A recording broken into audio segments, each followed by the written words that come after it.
ചേട്ടാ, സെൻസസ് എടുക്കാനായിട്ട് വന്നതാണേ. പറഞ്ഞോ. കുടുംബത്തിൽ എത്ര പേരുണ്ട്?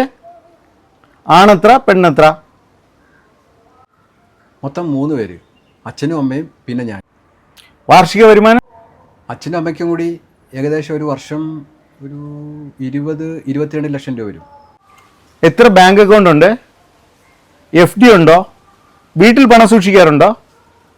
അക്കൗണ്ട് ഉണ്ട്, പക്ഷേ അത് SBI ആണ്. പിന്നെ ഡിപ്പോസിറ്റ് ഉണ്ട്, അത് ബാങ്കിലാണ്. പിന്നെ ക്യാഷായിട്ട് കുറച്ച് പൈസ ഉണ്ട്. അപ്പോൾ ഗോൾഡ്? അത് ലോക്കറില്ല. അപ്പോൾ വീട്ടിലൊന്നും സൂക്ഷിക്കാറില്ലേ? അത്യാവശ്യം അമ്മ ഉപയോഗിക്കുന്ന സ്വർണ്ണമൊക്കെ വീട്ടിലുണ്ട്. ചേട്ടാ, അപ്പം ഞാനെല്ലാം അപ്ഡേറ്റ് ചെയ്തേക്കാം കേട്ടോ. എന്നാൽ വിവരങ്ങൾ തന്നതിന് നന്ദി കേട്ടോ. നന്ദി.